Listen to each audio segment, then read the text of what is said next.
자, 오늘은 광야가 베델이다라는 그런 말씀을 가지고 하나님 말씀을 듣도록 하겠습니다.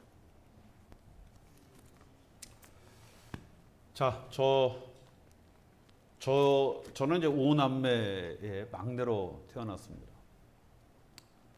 뭐 당시에 뭐 저만의 때도 뭐 형제가 5이다 뭐 이렇게 많은 거는 아니었거든요. 뭐 대부분 뭐 다 이 정도 이 남매들이 있는 집안이죠. 저는 뭐 맨 위에 형님이 계시고 이 중간에 누님이 이제 3분이 이제 계셨습니다.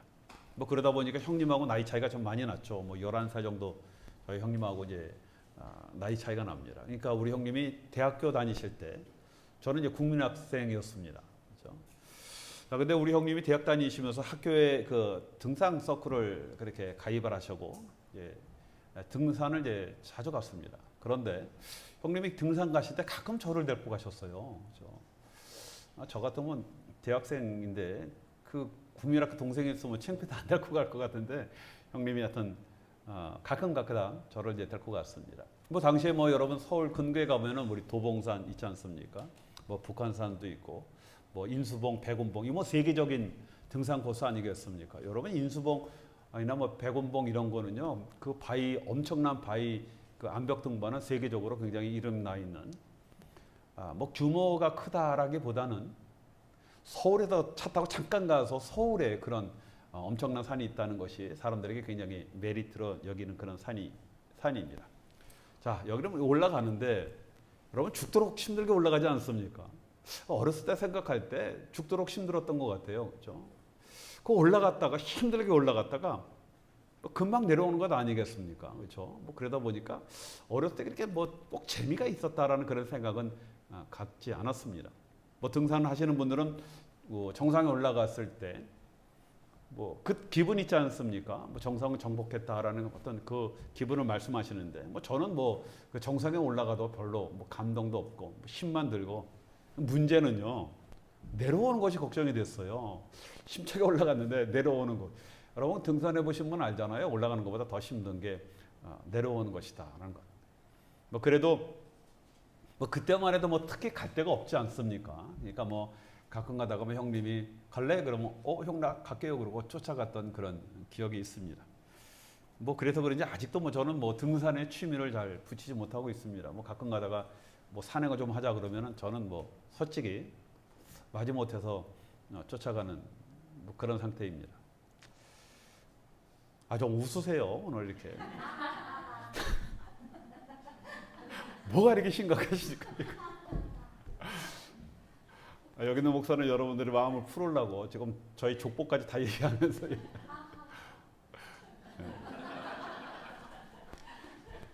자, 여러분 산은 정상에 올라 느끼는 기쁨이 있지만 때가 되면요 반드시 내려와야 하는 겁니다. 때가 되면이 아니라 반드시 내려와야 하는 겁니다. 자, 여러분 그래도 등산의 경험이 많으신 분은요 오르는 것뿐만 아니라 내려오는 그런 일정을 반드시 잘 생각을 하고 산행을 정하시죠. 그래서 뭐 정상에 올랐다고 그것에서 언제까지 우리가 머물 수 있는 것이 아니기 때문에 올라가면 반드시 내려와야 하는 겁니다.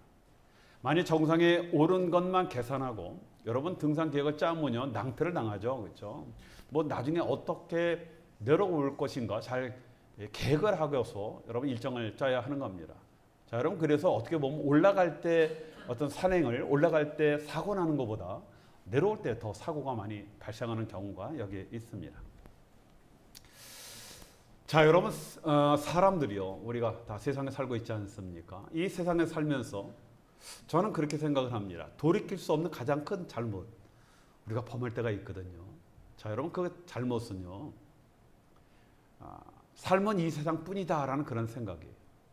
여러분 그런데 의외로 이 생각을 갖고 사시는 분들이 상당히 많이 있습니다.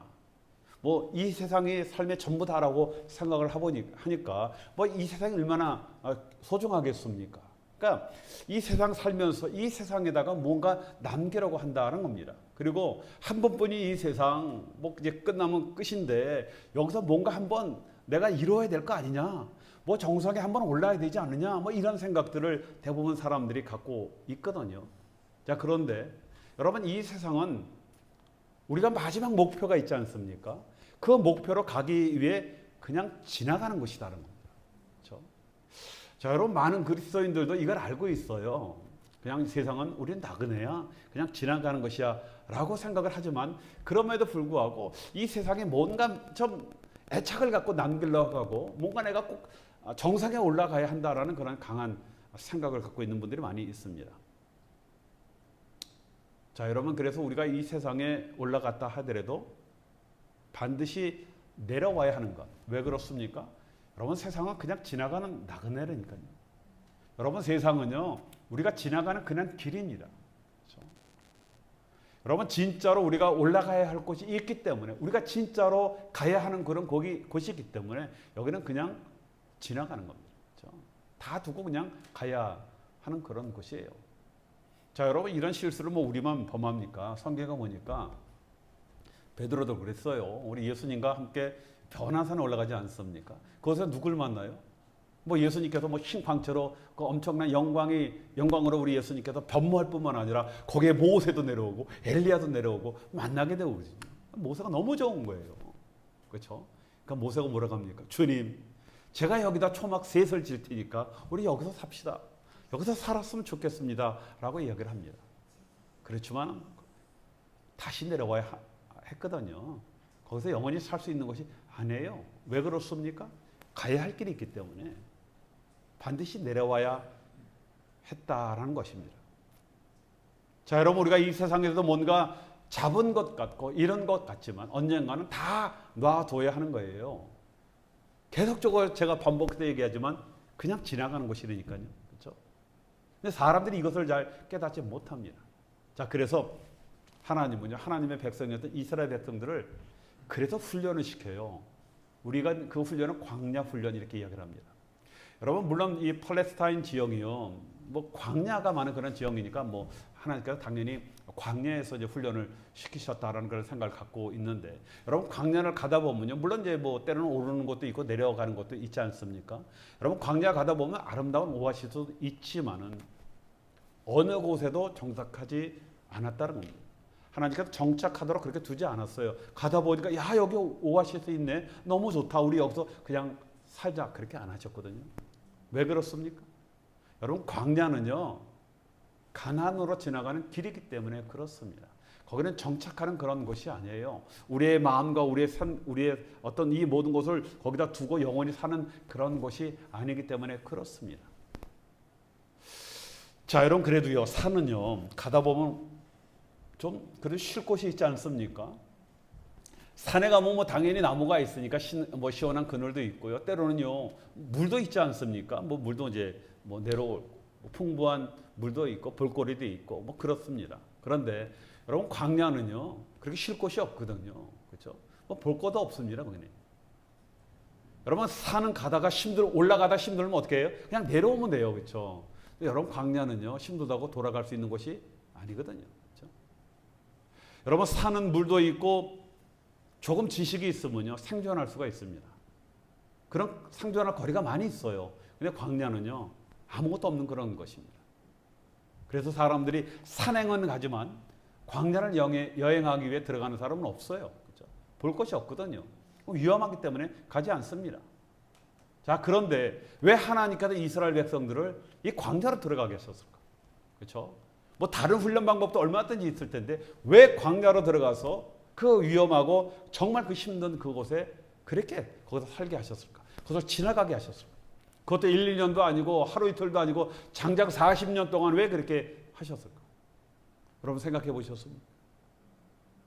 자, 여러분들에게 한 가지 한번 질문을 한번 해보겠습니다. 자, 여러분 하나님은 어디에 계십니까?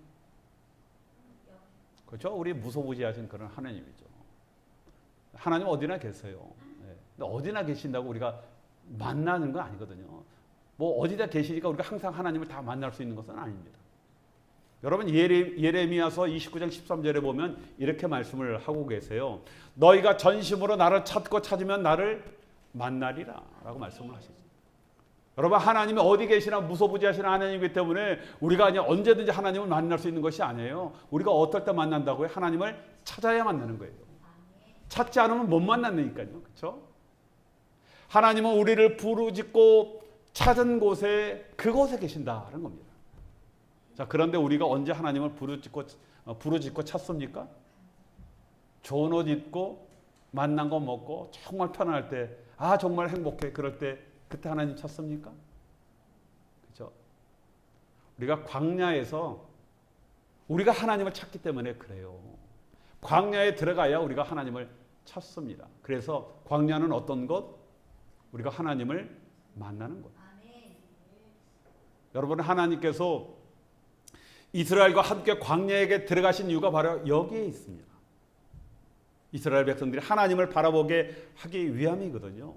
그래서 백성들이 먹을 것이 없거나 물이 떨어졌거나 대적들이 몰려오거나 병들었을 때 하나님을 바라보고 부르짖으면 하나님께서 이 모든 것을 해결하셨거든요. 그렇죠? 이것을 깨닫게 하기 위해서, 이것을 알게 하기 위해서 하나님은 그의 백성들이 광야에서만 하나님을 의지하고 찾기 때문에 하나님도 할 수 없이 광야에 함께 가신 거예요. 그렇죠? 뭐 하나님이 그 광야가 뭐가 좋다고 거기에 계시겠습니까? 그곳에 가야 정말 저 백성들이 나를 찾을 때 그때 하나님의 은혜와 사랑과 그 도움의 손길을 하나님이 뻗칠 수 있기 때문에 하나님께서 손수 광야로 들어가신 거예요. 자, 여러분, 빌립보서 4장 12절에 바울이 이렇게 말했죠. 나는 비천에 처할 줄도 알고 풍부에 처할 줄도 알고 모든 일에 곧 배부름과 배고픔과 풍부와 궁핍에도 처할 줄 아는 일체의 비결을 배웠노라, 이 고백을 하거든요. 자, 여러분, 바울이 이러한 고백을 할 수 있었던 거예요. 그렇죠? 그것은 바울 역시 광야에서 훈련을 받고 그 광야에서 하나님을 만났기 때문에 여러분, 이런 고백을 하게 되어지는 겁니다. 하나님을 알거든요. 그러니까 없거나 또 배고프거나 어려움이 있을 때도 전혀 걱정하지 않습니다. 왜요?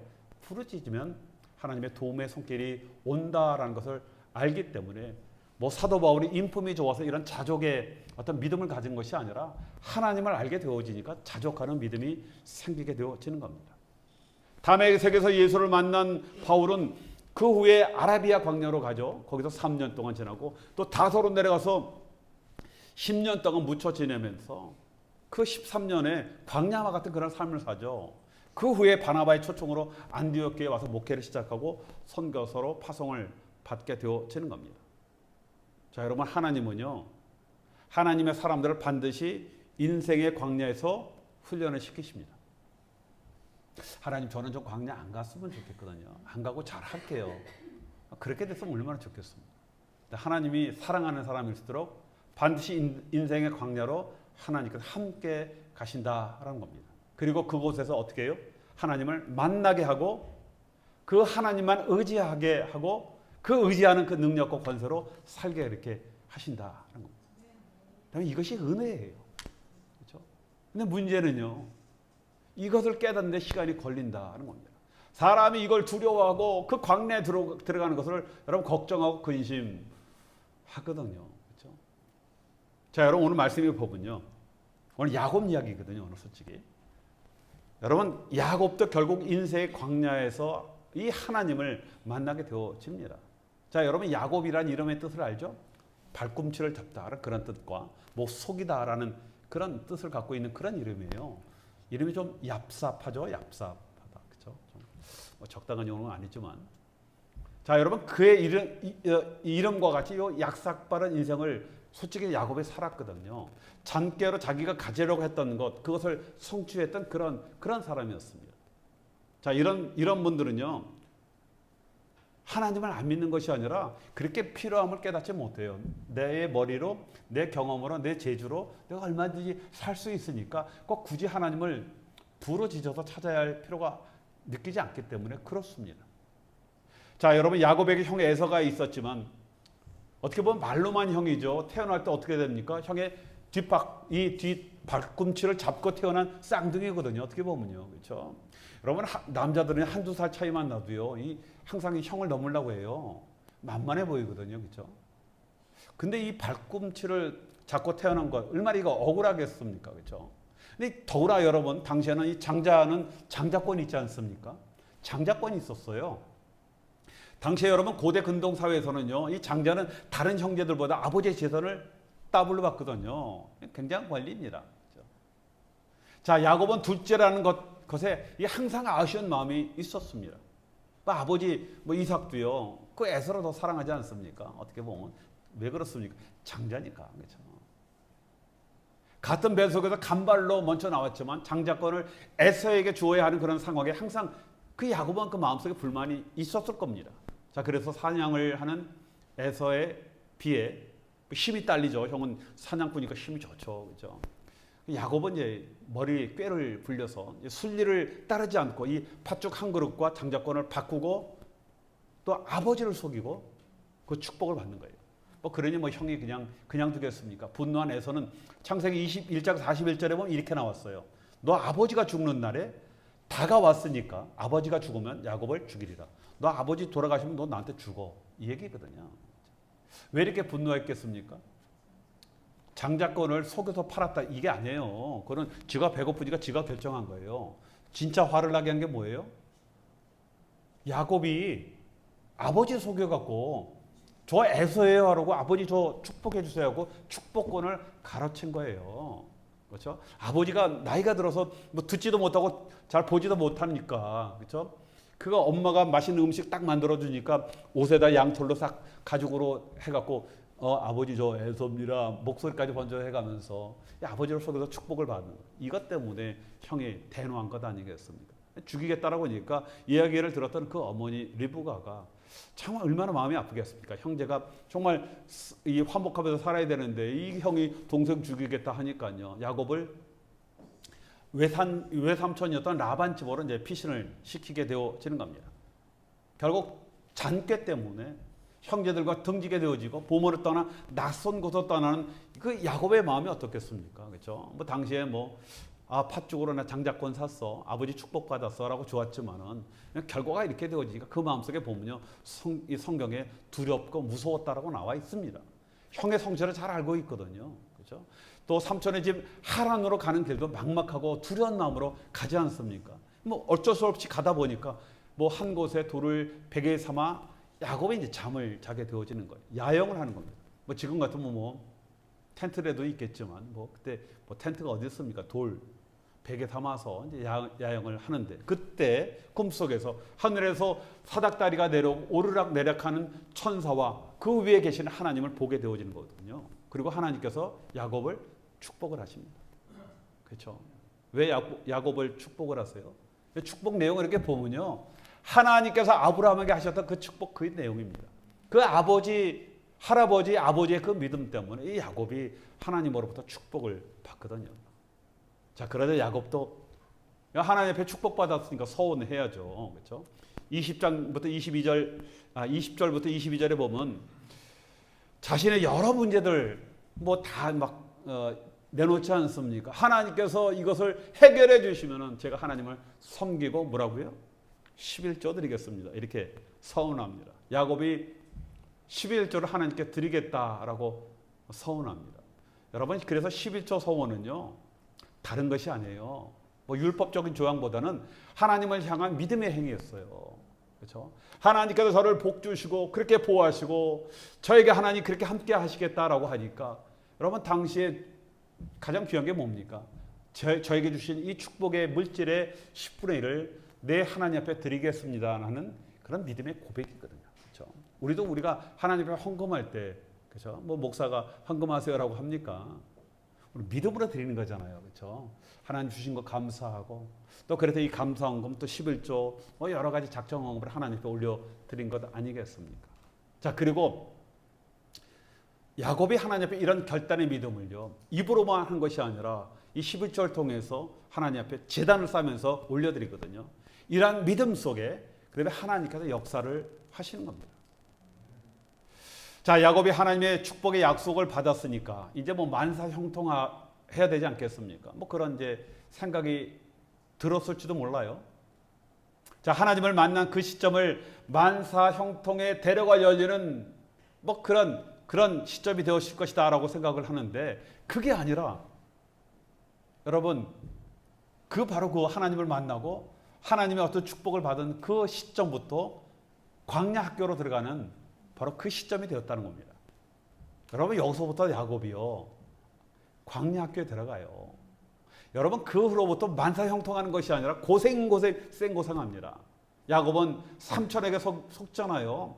다름도 아니고 혈육이었던 정말 그 삼촌한테 자기 어머니 오빠거든요.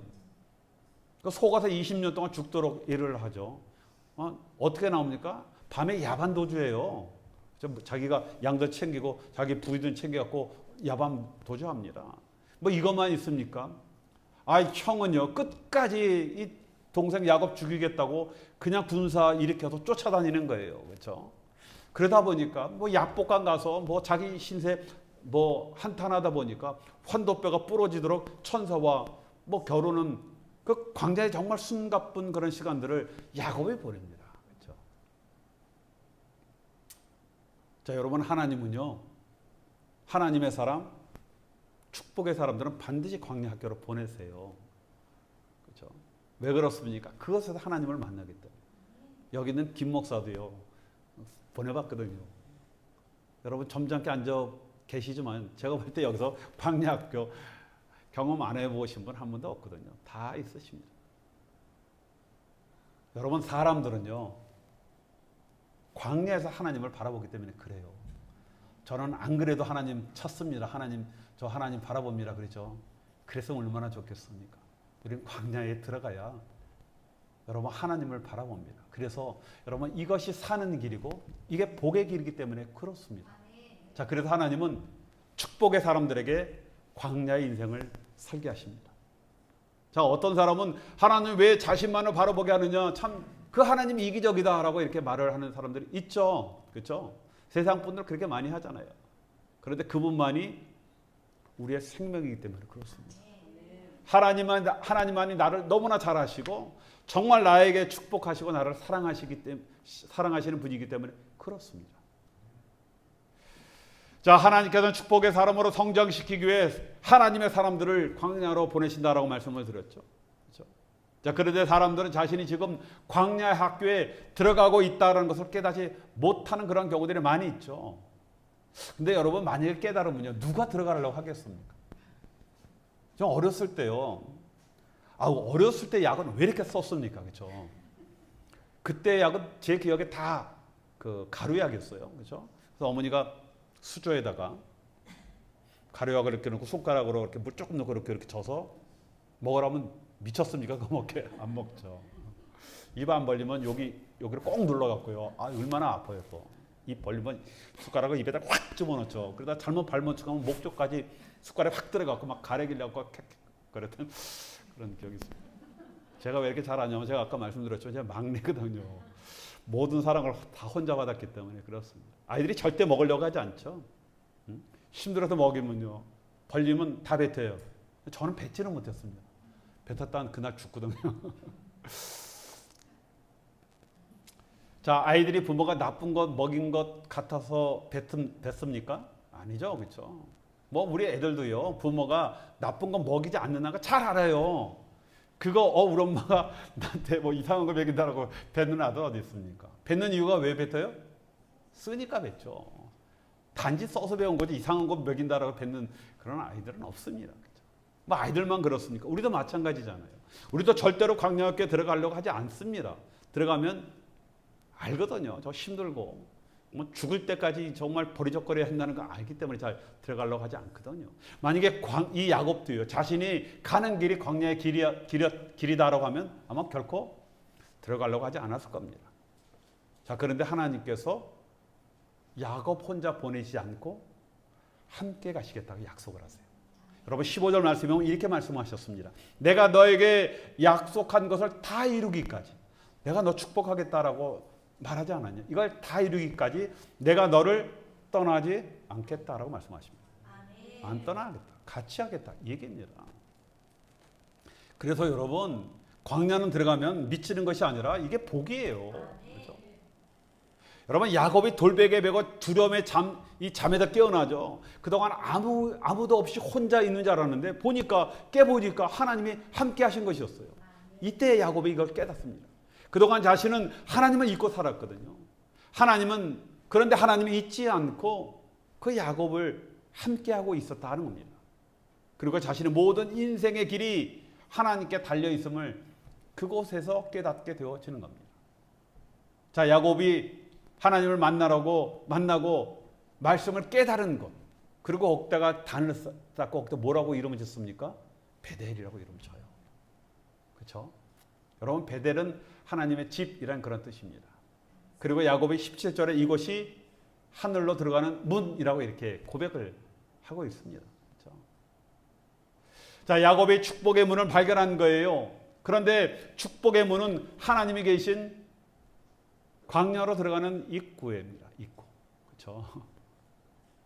자, 야곱은 자기가 있는 그곳, 외롭고 쓸쓸하고 앞이 안 보이고 무서운 그곳이 바로 하나님의 집이요 하늘로 들어가는 문인 것을 깨닫는 겁니다.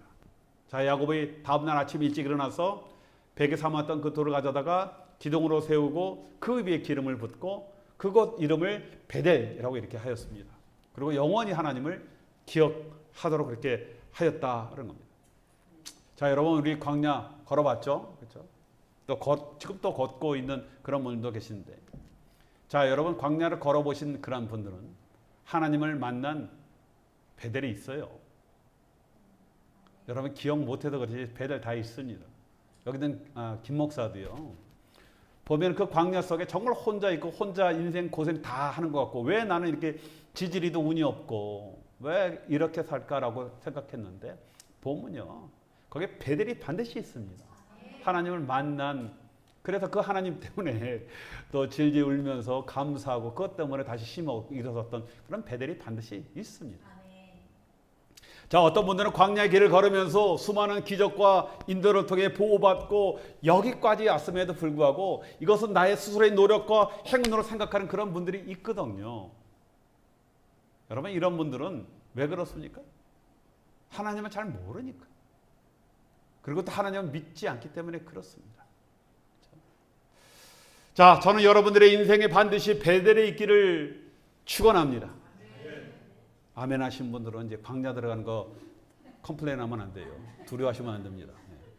근데 여러분, 그 컴플레인보다 그 베델에서 만난 그 주님의 그 기쁨이 더 크다라는 것을 여러분 기억하시기 바랍니다. 또 어떤 분들은 하나님이 계신 것을 알지만 광야에 들어가는 것을 두려워합니다. 왜냐하면 광야는 아무것도 없잖아요.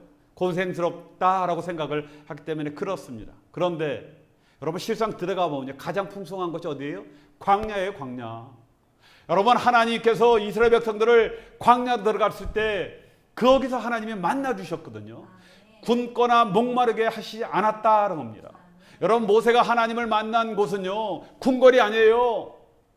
애굽 왕조로 있을 때 하나님이 만난 것이 아니라 그가 하나님을 만난 것, 하나님의 임재를 체험하고 그 하나님의 음성을 들었던 것 어디라고요? 광야였습니다.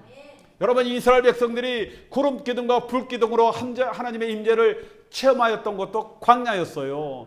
그들이 먹을 것 때문에 걱정하지 않았던 것, 만나를 내겨 주셨던 것, 광야였거든요. 목마를 때 반석을 깨서 물을 먹이셨던 것, 광야였던 것. 여러분, 많은 대적이 도전했지만, 침략하지만 그 대적들에게 한 번도 정말 어려움 당하지 않게 하신 것은 바로 광야였거든요. 그렇죠? 여러분, 광야는 불가능을 가능으로 만드는 그런 기적을 체험하는 곳입니다. 그리고 살아계신 하나님을 체험하는 곳, 그것이 여러분 광야예요. 여러분, 광야 인생을 걸어보지 못한 분은 하나님이 어떤 분이다 결코 얘기할 수가 없어요. 하나님이 어떤 하나님, 그 하나님을요 그 마음속에 감격하면서 떠오를 수 있는 그런 기억이 없게 되어진다는 겁니다. 자, 여러분, 결론을 맺습니다. 자, 우리는 때로는 자신이 어렵고 외로운 광야에 있다라고 생각할 때가 있거든요. 어떤 분 그 생각이 아니라 실제적으로 광야에 있는 그런 분들이 있습니다. 세상이 나 혼자다라고 그를 느낄 때가 있거든요. 아무리 둘러봐도 나를 도와줄 사람이 없다라고 그렇게 생각될 때가 있습니다. 그래서 우리는 나의 인생이 광야에 버려졌다, 황무지에 좀 방치되었다라고 생각하지만 그것에 축복의 문이 있습니다. 하나님이 항상 그곳에 여러분과 함께 계시다라는 겁니다. 그때 그 하나님을 부르짖으면요 하나님 바로 여러분들에게 응답을 하십니다. 자, 여러분, 지금 내가 광야에 있다라고 생각합니까? 그러면요, 여러분 빠져나오는 것이 중요한 것이 아니라 무엇이 중요합니까? 반드시 하나님을 만나야 돼요. 그래야 그곳이 축복이 시작되어지는 그런 자리가 되게 되어지는 겁니다. 자, 우리 모두 광야에서 또 진정으로 우리 하나님을 만나 정말 베델의 삶을 경험하는 저와 여러분이 되시길 주님의 이름으로 축원드리겠습니다.